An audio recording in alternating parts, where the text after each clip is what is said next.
Hey guys, what's up? It's Joe here with another video from Photo Unity. Don't forget to comment, like and subscribe.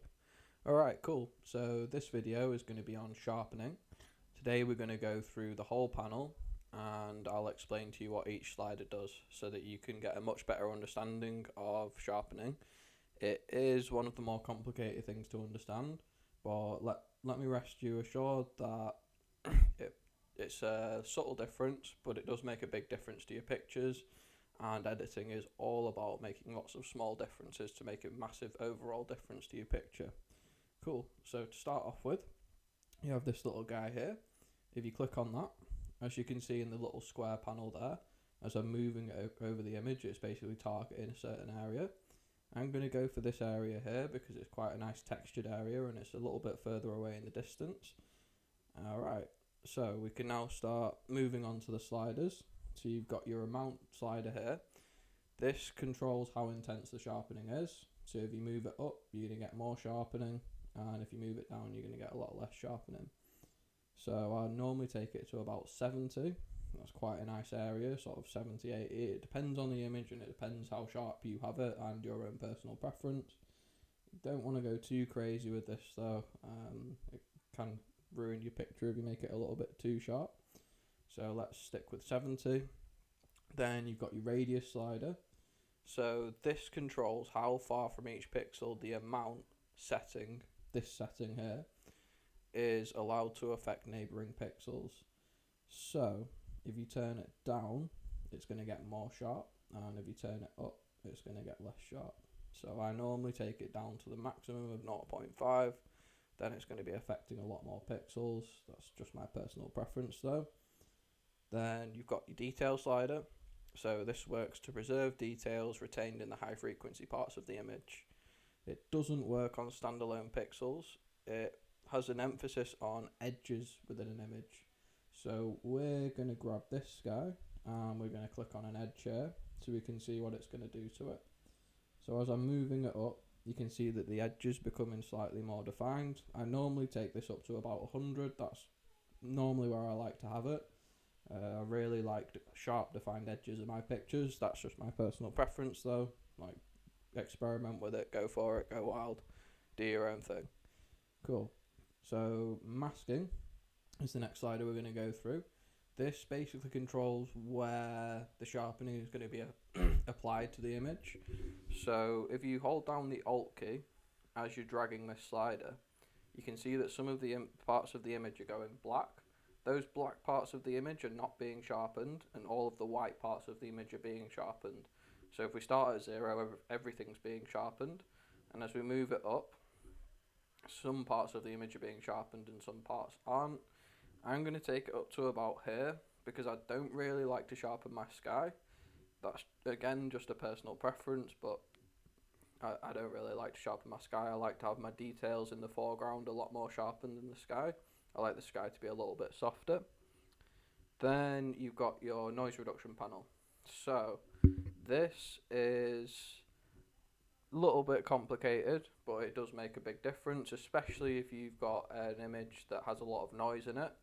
Fortunately, I managed to get away with not having so much noise in this image, but I still use this panel because after sharpening, there is still a little bit of noise in the image. You can see it more when I'm zooming in.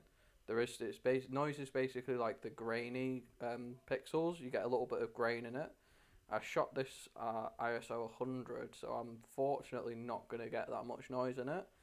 But if you've underexposed your picture, or if you've taken it at a high ISO and you wish to get rid of the noise, then this is where to do it.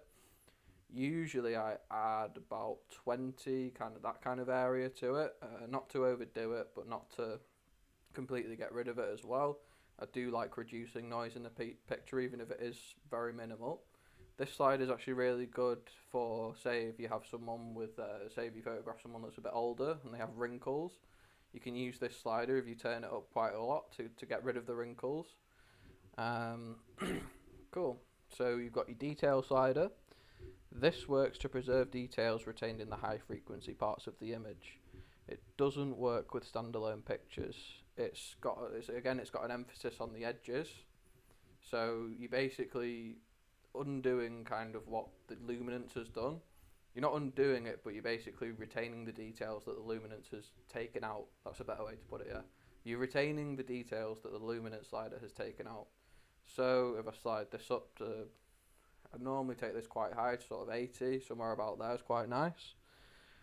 Then you've got your luminance contrast. This works similarly to the to the detail slider, but instead of targeting the smaller sets of pixels, it looks to retain contrast in the larger groups of contrasting pixels. So I tend to put this up a little bit here. I quite like a bit more contrast in my image. Don't like that being reduced by the noise reduction, so that's going to stay up there. Then you've got your noise reduction color slider.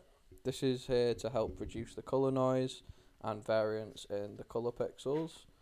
So it's similar to modifying the hue and saturation controls, but on a group pixel by pixel basis. It's not quite as intense as those sliders either.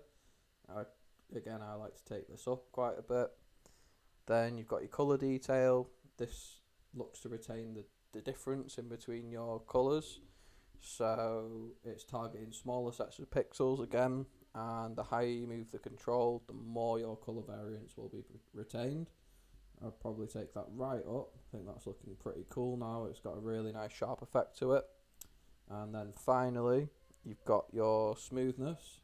So you can take this down to reduce it, or take it up to increase it. It works very similar.